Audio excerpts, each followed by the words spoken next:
Washington, you wouldn't know it from President Donald Trump's rhetoric, but the tax overhaul coming into effect is heavily tilted to the rich. It also leaves Obamacare in place, despite his assertion that the tax plan repeals the healthcare law. Nothing about the plan provides the fuel to achieve economic growth at the levels he's predicted. Trump's penchant for exaggeration and sometimes pure fiction has clouded the realities of the overhaul as it has shaped up over months. As for Democrats, you wouldn't know to hear them talk that middle-class people are getting a tax cut out of the deal, too. A look at remarks made Wednesday and earlier about the tax plan Trump will shortly sign into law. Pres. Trump, it's the largest tax cut in the history of our country, remarks Wednesday.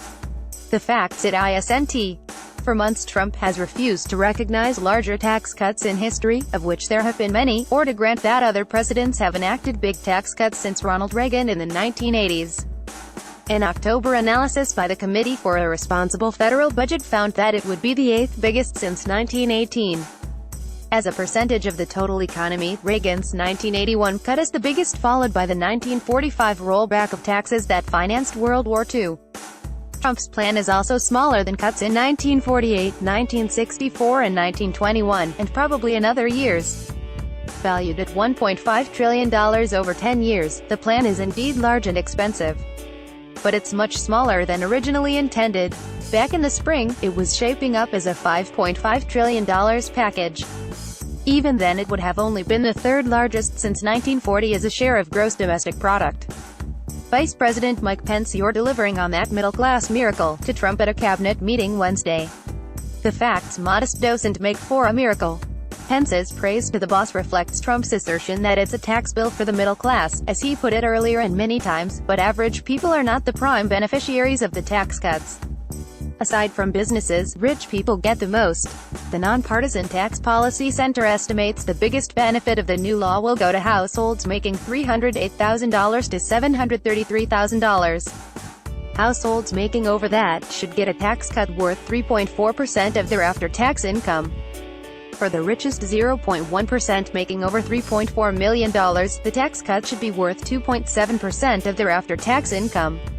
For middle-income earners, 1.6%, the center estimates. Moreover, only high-income people would get a meaningful tax cut after 2025, when nearly all of the plan's individual income tax provisions are due to expire. Republicans argue that the middle class will also see benefits from the business tax cuts, in the form of more jobs and higher wages. Democratic Sen. Charles Schumer, their bill increases taxes on lots of middle-class people. According to the Tax Policy Center, the top 1% of earners in our country gets 83% of the benefits, remarks Tuesday. The fact, the tax cuts are not nearly as lopsided as many Democrats are portraying them. Almost all of the middle class would initially pay less in taxes. For the next 8 years, the vast majority of middle-class taxpayers, those earning between $49,000 and $86,000, will receive a tax cut, albeit a small one. In 2018, 9/10 of the middle class will get a cut, according to the Tax Policy Center. In 2025, 87% will. The tax cut won't be very big, just $930 next year for the middle, only fifth of taxpayers, the center's analysis concludes. For those paid twice a month, that's about $40 a paycheck. Schumer and other Democrats are basing their assertions on the fact that nearly all personal tax cuts expire after 2025, which would result in a slight tax increase for about 2/3 of the middle class by 2027. The top 1% would still get a cut that year. Only in 2027 do the wealthiest taxpayers get 83% of the benefit, as Schumer says. In 2018, roughly 21% of the tax cuts benefits go to the richest 1%, a much smaller figure, though still a disproportionate share. Just 11% will go to the middle, only fifth. Rep.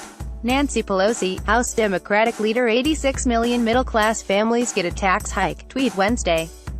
The facts, she's ignoring all the middle-class tax cuts before 2027 that year. Taxes will be slightly higher for the middle class unless the cuts are extended. Pres.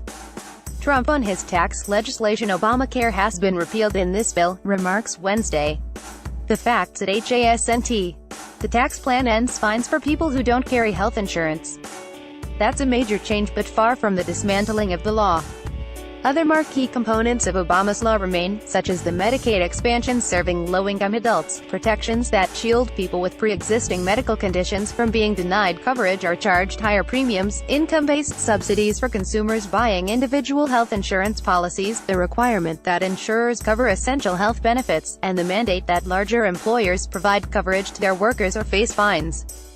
Also, the tax bill doesn't repeal fines for uninsured individuals until the start of 2019, meaning the individual mandate is still in force for next year unless the administration acts to waive the penalties. Pres. Trump. When the individual mandate is being repealed, that means Obamacare is being repealed because they get their money from the individual mandate, remarks Wednesday. The facts. This is also wrong. The fines on people who don't carry health insurance only provide a small fraction of the financing for the program. Most of the money comes from higher taxes on upper-income people, cuts in Medicare payments to service providers, and other tax increases. The Congressional Budget Office estimated that fines from uninsured people would total $3 billion this year, while the government's cost for the coverage provided under the health law would total about $117 billion. Pres.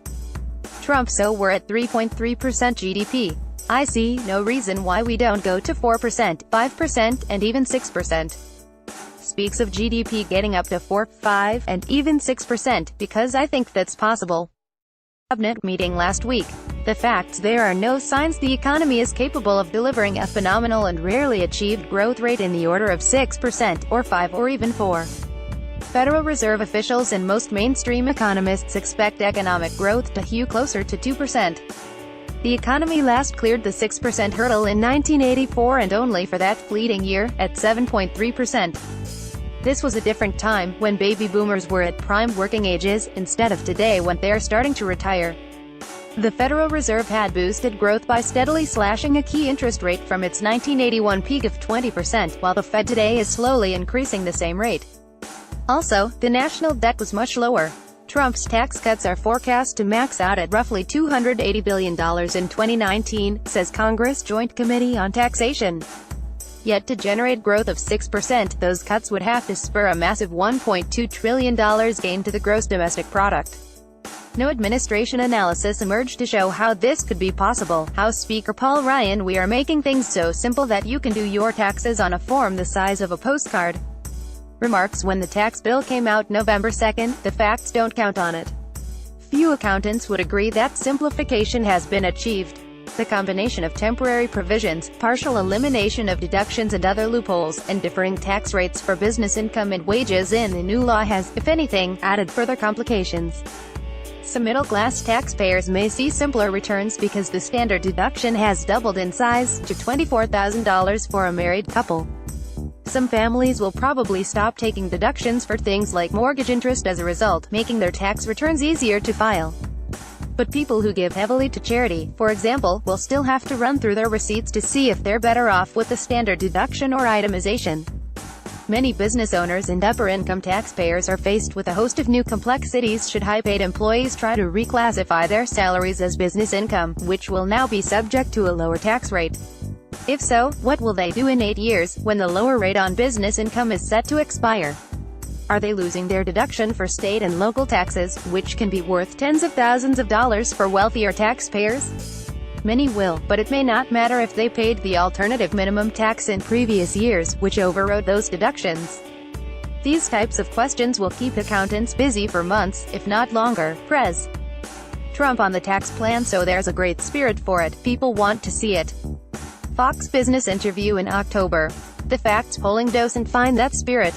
In an NBC Wall Street Journal poll this week, 41% said the tax plan is a bad idea, 24% said it was good.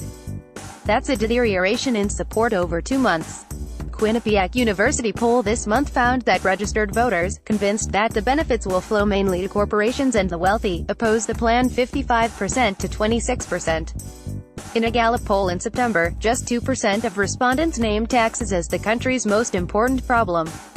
Dissatisfaction with government, race relations and immigration were among the issues at the forefront. An April survey by the Pew Research Center found that 54% Americans say they pay about the right amount in taxes, while 40% say they pay more than their fair share. The president's plan will cut the corporate tax rate to 21% from 35%. An April Gallup poll found that 2/3 of Americans think corporations pay too little in taxes.